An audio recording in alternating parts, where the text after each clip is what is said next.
2021 proved to be yet another unforgettable year, one which saw the emergence of many COVID-19 variants globally and the biggest newsmaker for the year in Trinidad and Tobago. Among some of the stories making the headlines in 2021, the two Tobago House of Assembly elections, the continuation of the drugs Susu saga, an explosion at a popular energy company, a failed motion to remove the head of state, and the removal of the country's most popular top cop. We take a look back at the top 10 stories of 2021 in Unplugged and begin with Terry-Ann Brown Campbell, who tells us about one of the hottest topics across the country, the provision of COVID-19 vaccines. And at the year's end, the vaccines remain a priority, with Prime Minister Dr. Keith Rowley insisting public servants get vaccinated or face being furloughed.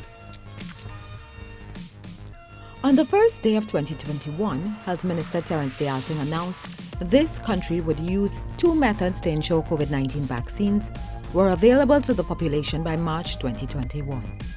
These were to be obtained via the World Health Organization's COVAX facility and by purchasing Sinopharm vaccines from the People's Republic of China. But before these vaccines could even arrive, Barbados donated 1,000 AstraZeneca injections on February 17th. Immediately on receipt of these first doses, the Ministry of Health started inoculating doctors and nurses. On March 30th, the first tranche of 33,600 AstraZeneca doses through the COVAX facility arrived, followed on May 10th by the second batch. China donated 100,000 doses of its Sinopharm vaccines, and by late June, the 200,000 purchased doses arrived. With ample vaccines in the country or on its way, on June 10th, the ministry put a system in place to vaccinate one of the most vulnerable groupings, the elderly. By August, this country had AstraZeneca, Sinopharm, Pfizer, and Johnson & Johnson vaccines available to the population. The Pfizer vaccines haven't been donated by the United States, allowing persons 12 to 18 years of age to be vaccinated. And the Johnson & Johnson single-dose vaccines were purchased from the African Union. Yet, at year's end, despite having vaccines available within walking distance of their homes, offered on weekends in malls, and accessible at every health center across the country, hundreds of thousands of people still remain unvaccinated. The return to physical classes had some ups and downs during 2021, with the Ministry of Education insisting in the latter part of the year that returning to physical schools was a necessary measure. Sunilala takes us through classroom to classroom as he recaps the events that unfolded this year. In early January, Education Minister Dr. Nian Gadsby-Dolly signalled government's intention to physically reopen schools on February 8 after being closed for 11 months. And even with the entry of the UK variant, government said the opening of schools from forms 4 to 6 would not be affected, with those preparing to write the SCA exam to begin on April 12th. If we don't bring these children out to do these exams, what then is the alternative? How does the school year progress? With the rollout of the 305,000 plus Pfizer vaccines that were donated to this country from the US in August and approved for children over 12 years old, government moved to vaccinate as many students as possible before the beginning of the 2021-2022 academic year. Prime Minister Dr. Keith Rowley, speaking at a school commissioning in Chatham, urged parents to get their children vaccinated. Our children at large have not been to school for a year and a half. I need not tell you the effects that is having on the population, and the experts will tell us that there's a long-term effect to that. 1 week after, Dr. Rowley hinted at the possibility of making the vaccine mandatory for students, but this was not done in 2021. Be responsible. And if it gets to that, the government will have no difficulty in intervening on the children's behalf, as we've done with measles, with mumps. In late August, Dr. Rowley said government had come to a decision to send only vaccinated students from forms 4 to 6 back out to physical classes. In late September, the Education Ministry announced fully vaccinated students of forms 4 to 6 would return to the classroom on October 4th, with government saying it hoped there would have been a better uptake of vaccines from children. But in late October, the ministry took the decision to allow all students in forms 4 to 6 to physically return to school regardless of their vaccination status, and said a decision would be made about other forms and primary schools in the new year. Students of forms 1 to 3 or equivalent are required to remain engaged in remote learning. Unless otherwise advised, these students will return to the physical classroom in January 2022, which is term 2 of academic year 2021-22. The year 2021 saw many schools being closed after having a suspected case of COVID-19, especially in the earlier part of 2021. Vaccinating children became a significant part to reopen schools in the latter part of the year, and with Pfizer awaiting approval to be able to vaccinate children 5 to 12 years of age, it could lead the way for even more children to return to the classroom after close to 2 years at home. The almighty dollar. Almost everyone wants it. Most will sacrifice for it. Many will invest their hard-earned cash. This is what caused some to take a calculated risk investing in the drug SUSU or DSS. This year, there was a tug between the authorities and the founder to see where the millions invested would end up. Marie-Therese Bernard tells us more. 2021 saw the continuation of the roller coaster ride for the drug SUSU or DSS and its founder, Karen Clark. The story began in September 2020 when some $22 million was seized and then released hours later by officers of the Special Operations Response Team or SORT. This year in February, Karen Priest Clark was formally charged with 2 counts of money laundering. Around this time, Deputy Commissioner of Police McDonald Jacob reported that investigations were continuing into the seizure of $7.7 million in cash at the same address several months ago. Clark was also charged with allegedly receiving $1,850 on dates unknown in 2019 and 2020 as interest received on a loan while running a moneylender's business without a license. Later in August, the state applied to confiscate over $7 million seized from Clark under the Proceeds of Crime Act. The matter is to be heard in January 2022. And 1 month later in September, there was another state request to keep $40,000 in cash, which was seized when the DSS founder was arrested in February. This, however, was denied. In September, Acting Commissioner of Police McDonald revealed that the DSS investigation was completed and now lies in the hands of Director of Public Prosecutions, Roger Gaspard. 2021 saw the country continue its fights against the COVID-19 virus while plans to reopen got underway. Kimberly D'Souza discusses some of the restrictions that mandated temporary lockdown and the effects this had on the citizens and, by extension, the country. As of midnight tonight, that phrase will remain entrenched in the mind of citizens as the days when our freedoms were removed. From attending religious services, hosting events, or bathing in the beaches, it signaled the beginning of COVID restrictions and the end of free movement. In April, Prime Minister Dr. Keith Rowley said limiting free movement was necessary to curb the spread of the COVID-19 virus. As a result, Dr. Rowley announced that bars, gyms, malls, places of worship, spas, cinemas, and other places of entertainment or where gathering was required were to be closed. Public service was mandated to operate as essential service only, and recreational tours were ceased. Flights to Tobago were limited to 3 per day, and the sea bridge operated at 25% capacity as a way to isolate the island. In May came further restrictions as all food service and non-essential retail businesses were discontinued. The Prime Minister also announced that all essential businesses such as groceries, pharmacies and hardwares were to operate from 6 a.m. to 8 p.m. But it was this announcement that sobered the population. from midnight tonight,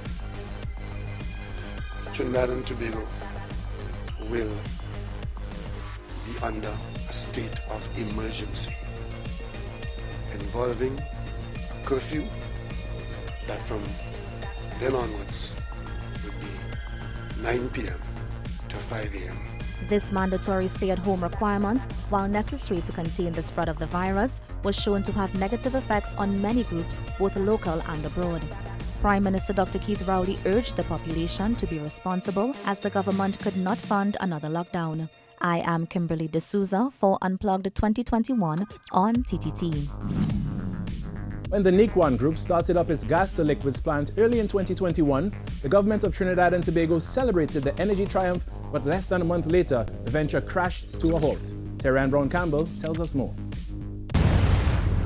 Around 6:30 a.m. on Wednesday, April 7th, residents of South Trinidad heard and felt a massive shockwave as a component at the newly opened Nequan gas-to-liquids plant at the Pointe-a-Pierre refinery ignited and exploded.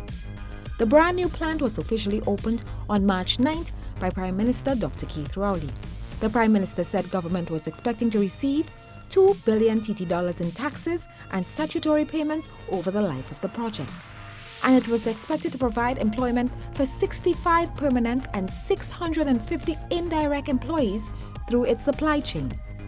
Touted to be the first of its kind in the Western Hemisphere, the plant was designed to produce 2,400 barrels per day of low-emissions energy products, namely GTL paraffinic, diesel, and GTL naphtha from natural gas.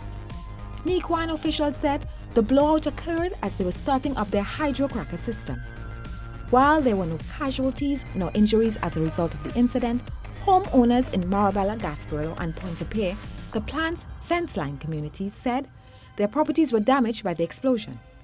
Residents in Le Bray, Siparia, Princestown, and Couva reported hearing the massive explosion.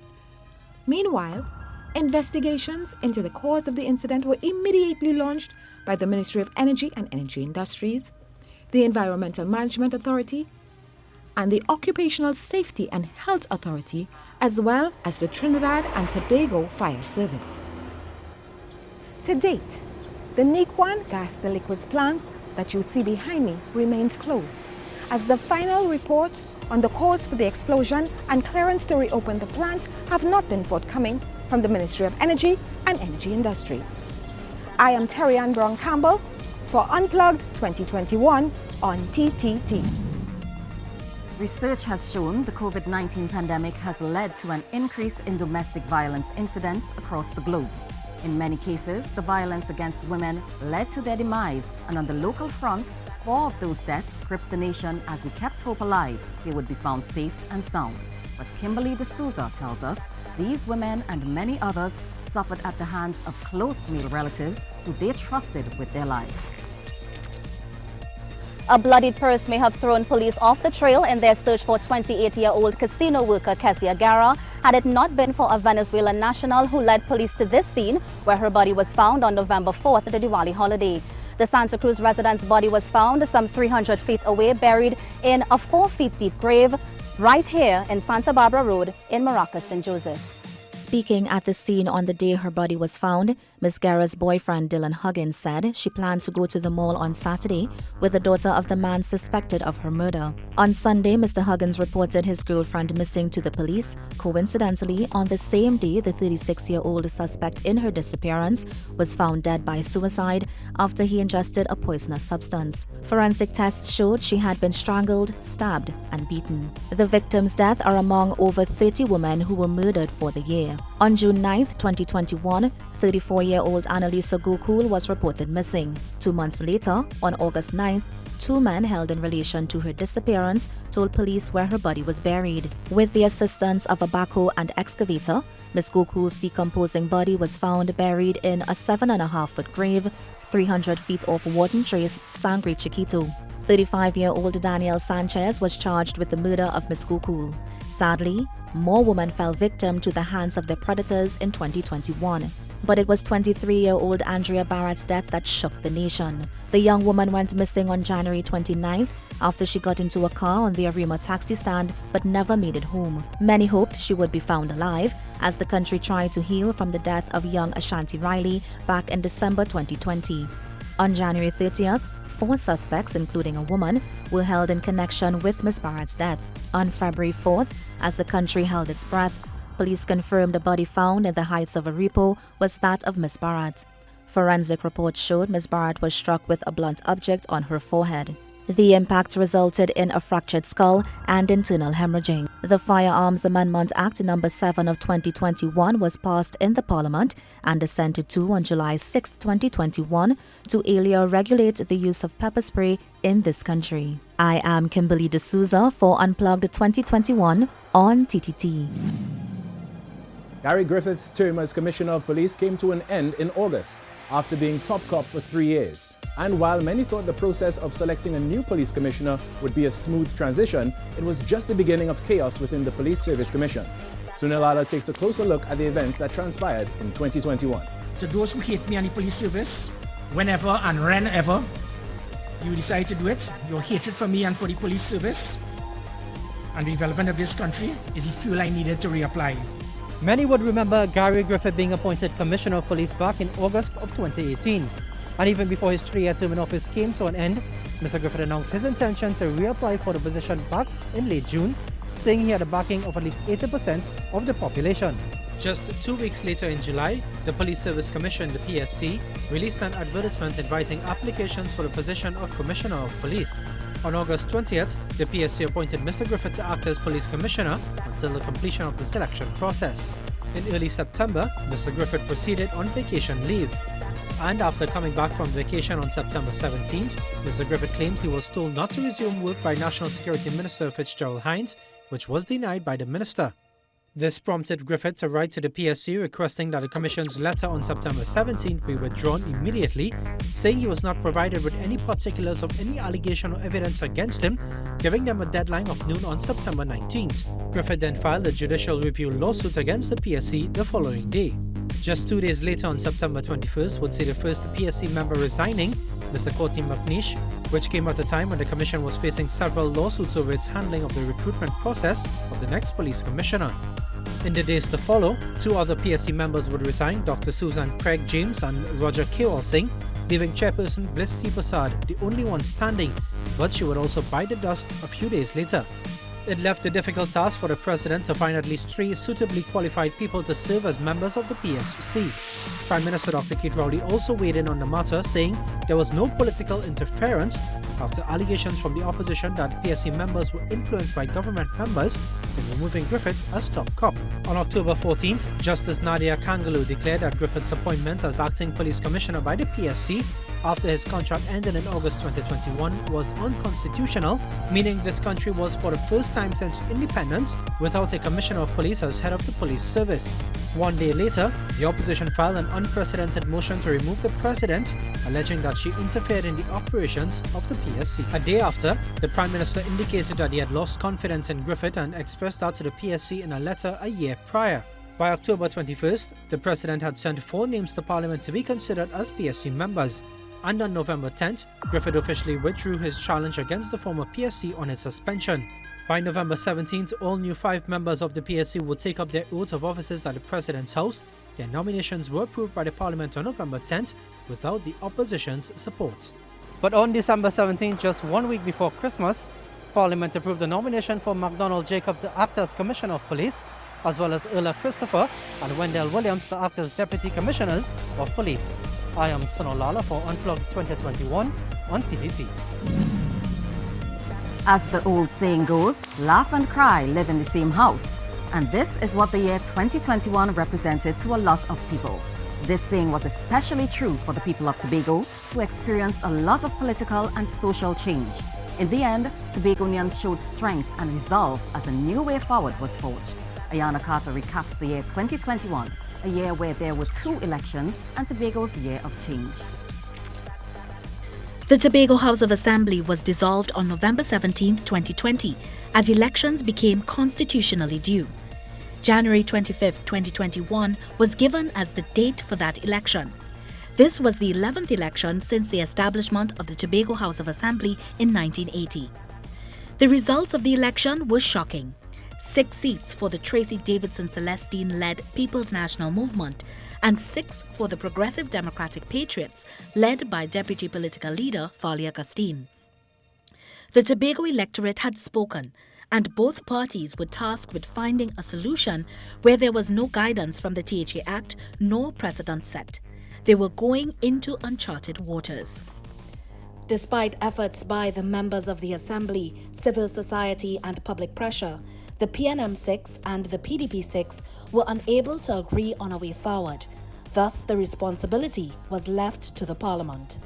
The THA Amendment Act was passed in the Parliament in March 2021, allowing the Election and Boundaries Commission to increase the electoral districts. Tobago now had a way forward to break the deadlock and a solution to the constitutional crisis.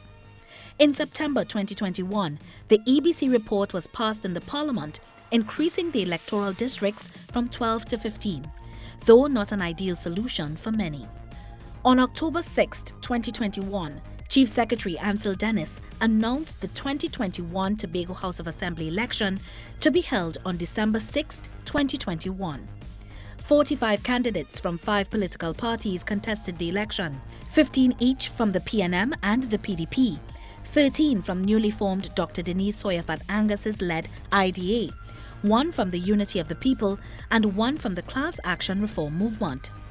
After weeks on the campaign trail, the Tobagonian electorate spoke resoundingly in favour of the PDP, 14-1.